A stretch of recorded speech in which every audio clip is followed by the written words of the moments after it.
What do you think about his choice to pick JD Vance as his VP running I mate? think it was brilliant.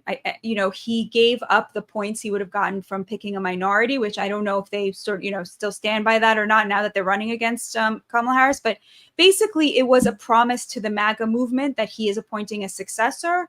It was a move that showed a lot of confidence that the policy itself was going to bring in new voters, because, of course, JD is very much in the MAGA mold, but JD has worked very much with Democrats across the aisle to pass pro-worker legislation. He was the populist take. I really didn't think that Trump was going to pick him. And I think it is a promise to the future that he, unlike Joe Biden, is going to hand over the torch to the next generation. And it's going to be even more populist than he is now. Interesting. And, so what people are saying about him is that he's going to destroy women's rights. By that, of course, they really just mean mostly abortion, or, he's somehow going to take away contraception. I'm like, how is he going to take away contraception? That doesn't make any sense to me, but whatever.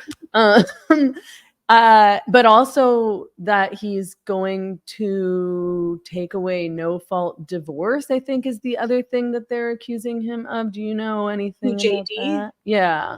Yeah, he's given interviews where he has said, I mean, it's horrible the way that they twisted his words. Like, they accused him of supporting domestic violent, like men who hit their wives and kids. He's the victim of domestic violence, which, again, I think when you think about representation, we're often thinking about like race and gender. But do you know what it means to victims of domestic violence to have somebody who was like beat up by his dad and saw his mom being beat up by his dad become the vice president? Like someone whose mom was an addict, who's now 10 years sober and got a standing ovation from the former president of the United States. I mean, talk about representation that like actually really matters to forgotten Americans. It's just saying to them, you matter, you exist, your struggle is noble, and you're not fighting in vain. It's but you asked me about that, right? So he was basically making the point that marriage is important.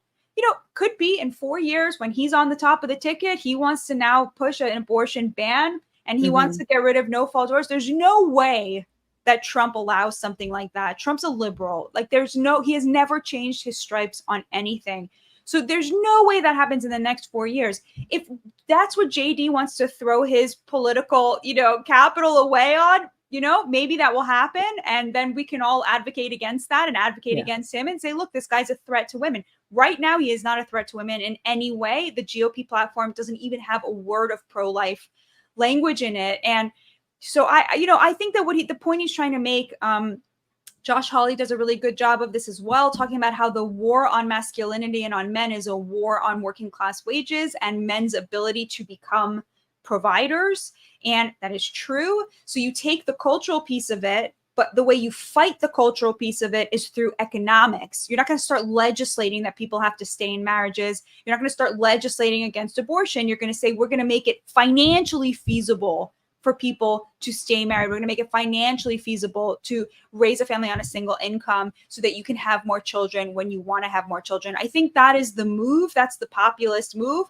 But I don't know. I don't have a crystal ball. I have no idea who JD is going to be in 4 years. I think it would be very, very surprising if he chose to throw his capital away on something like that, especially because it's a losing issue. And I think he really does have the feel of the people. I mean, the Appalachian communities that he comes from, these are not, pro-life communities. I mean, they're religious, but they don't want an abortion ban. They don't want to get rid of no-fault divorce. They want somebody who can make it easier for them to achieve the American dream. And I think that he knows that in his gut.